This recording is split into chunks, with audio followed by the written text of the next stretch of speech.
कांतारा यानी अनेक राज अपने में समेटे हुए एक जंगल। कांतारा चैप्टर 1 के साथ ऋषभ शेट्टी एक बार फिर 2022 का कांतारा मैजिक फिर से जगाने को तैयार हैं। कांतारा चैप्टर 1 2022 में रिलीज हुई कांतारा का सीक्वल नहीं प्रीक्वल है।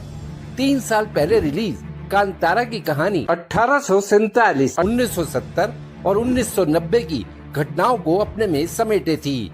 वहीं कांतारा चैप्टर 1 में इससे कहीं पहले तीसरी सदी यानी 300 ईस्वी के कालखंड को दिखाया गया है। इसमें ऋषभ शेट्टी ने कांतारा में जो शिवा का रोल निभाया था उसके पूर्वज एक नागा साधु के किरदार में वो नजर आने वाले हैं। ऋषभ ने डायरेक्शन के साथ स्क्रिप्ट राइटिंग की जिम्मेदारी भी निभाई है।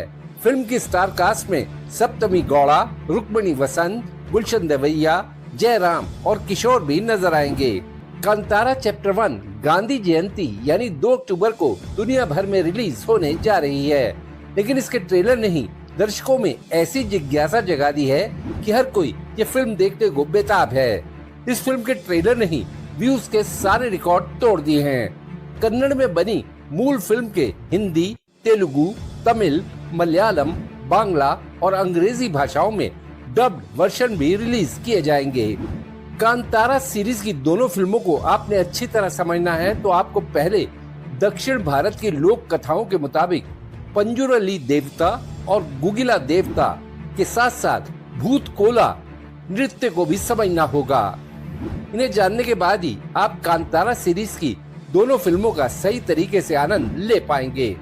देशनामा आपको स्टोरी में सब बताने जा रहा है, लेकिन उससे पहले आपसे अपील है कि हमारे चैनल को सब्सक्राइब करने के साथ नोटिफिकेशन का घंटी वाला बटन जरूर दबा दें। आइए पहले जानते हैं कौन है पंजुरली देवता। दक्षिण कर्नाटक और केरल में पूजे जाने वाले पंजुरली देवता यानी भगवान विष्णु के 10 अवतारों में से उनका तीसरा अवतार वराह सुअर के समान है। देव के 5 पुत्र हुए, मगर उनमें से एक नवजात बच्चा पीछे छूट गया। वो भूख प्यास से तड़पने लगा और मौत के कगार पर पहुंच गया। उसी समय माता पार्वती वहां भ्रमण करते हुए पहुंची। जब उन्होंने एक नवजात वराह शिशु को देखा तो उन्हें उस पर दया आ गई और वे उसे लेकर कैलाश पर्वत चली आईं। यहाँ माता पार्वती अपने पुत्र की तरह ही उसका पालन करने लगीं। कुछ सालों बाद उस बच्चे ने एक विकराल वराह का रूप ले लिया। समय के साथ साथ उसके दांत निकलाए, जिससे वो परेशान होने लगा और खुजलाहट से बचने के लिए वो पृथ्वी पर लगी सारी फसलों को नष्ट करने लगा। जब भगवान शंकर ने ये देखा तो उन्होंने सृष्टि के कल्याण के लिए उस वराह के वध करने का सोचा। जब माता पार्वती को इस बात का पता चला तो उन्होंने महादेव से उसके प्राण न लेने की प्रार्थना की। माता की प्रार्थना पर शिव जी ने उसका वध तो नहीं किया, किंतु उसे कैलाश से निकालकर पृथ्वी पर जाने का श्राप दिया। अपनी प्राण रक्षा के बाद उस वराह ने महादेव और माता पार्वती से आगे बढ़कर विनती की। तब भोलेनाथ ने उसे एक दिव्य शक्ति के रूप में पृथ्वी पर जाने और वहां पर मनुष्यों और उनकी फसलों की रक्षा करने का आदेश दिया। तब से वो वराह पृथ्वी पर पंजुरली देव के रूप में निवास करने लगे और पृथ्वी पर फसलों की रक्षा करने लगे।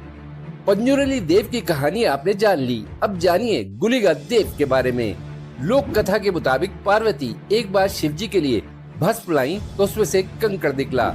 महादेव ने वो कंकड़ फेंका तो वो वैकुंठ में जाकर गिरा, जिससे गुलिगा देव का जन्म हुआ। उन्हें भगवान विष्णु की सेवा के लिए रखा गया। गुलिगा देव को विष्णु की सेवा के लिए रखा तो गया, लेकिन वो बहुत अजब काम भी करने लगे। तब विष्णु ने तंग आकर उन्हें नेलोला सांके नाम की महिला से पैदा होने के लिए श्राप दे दिया। यहाँ भी वो नहीं सुधरे। 9 महीने गर्भ में रहने के बाद वो नेलोला सांके का पेट चीर कर बाहर आ गए। कहा जाता है कि उस वक्त गुलिगा देव इतने भूखे प्यासे थे और उन्होंने जो भी मिला उसे खाना शुरू कर दिया। वो सारा पानी पी जाते, मछलियाँ खा जाते, मुर्गियाँ कच्ची खा जाते, हाथी का खून पी जाते, फिर भी उनकी भूख प्यास शांत नहीं हुई। यहाँ तक कि उन्होंने सूर्य को भी खाने का प्रयास किया। अंततः भगवान विष्णु ने उन्हें अपनी छोटी उंगली खाने को दी, जिससे उनकी भूख शांत हुई। फिर उन्हें धरती पर भेज दिया गया। धरती पर आने के बाद भी गुगिला देव का उधम शांत नहीं हुआ। वो इधर उधर घूमते रहते। एक दिन वो पंजुरली देवा की सीमा में पहुंच गए। वहाँ भी वो उत्पात मचाकर पंजुरुली देव के साथ लड़ाई करने लगे। अब इनकी लड़ाई इतनी बढ़ गई कि दुर्गा देवी को आकर उन्हें रोकना पड़ा। साथ ही दोनों को मिलकर रहने का आदेश दिया। ये भी कहा कि पंजुरुली उस भूमि के शासक की भूमिका में होंगे और गुलिगा क्षेत्रपाल का दायित्व संभालेंगे। तभी से पंजुरुली देवा और गुलिगा देवा एक साथ रहते आ रहे हैं। दोनों उस भूमि के साथ साथ वहाँ के लोगों की रक्षा भी करते हैं।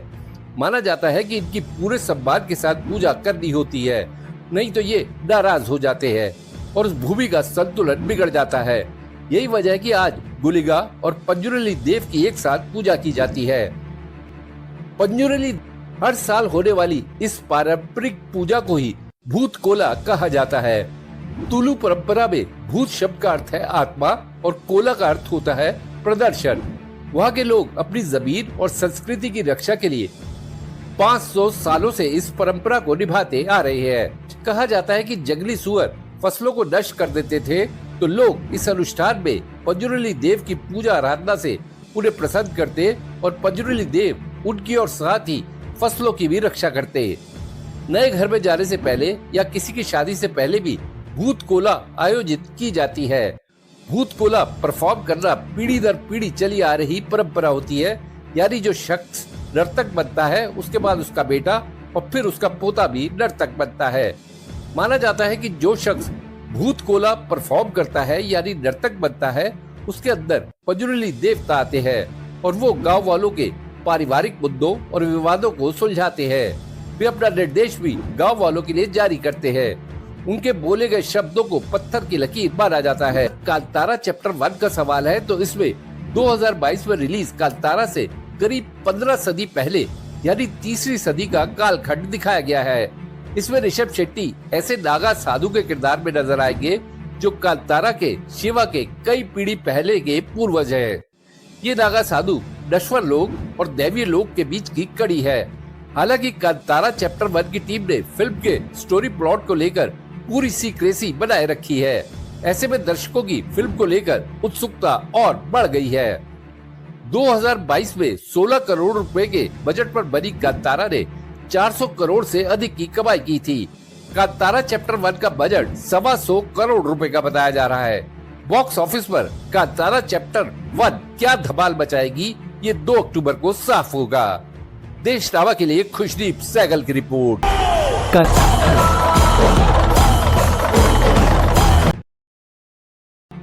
आपको ये वीडियो कैसा लगा, या अगर आपके दिमाग में कोई सवाल है तो कमेंट बॉक्स में जरूर बताइएगा। वीडियो पसंद आया तो लाइक शेयर करना ना भूलिएगा। आपने देशनामा को सब्सक्राइब और नोटिफिकेशन के लिए घंटी वाला बटन दबा ही दिया होगा। फिर मुलाकात होगी आपसे, तब तक के लिए नमस्कार।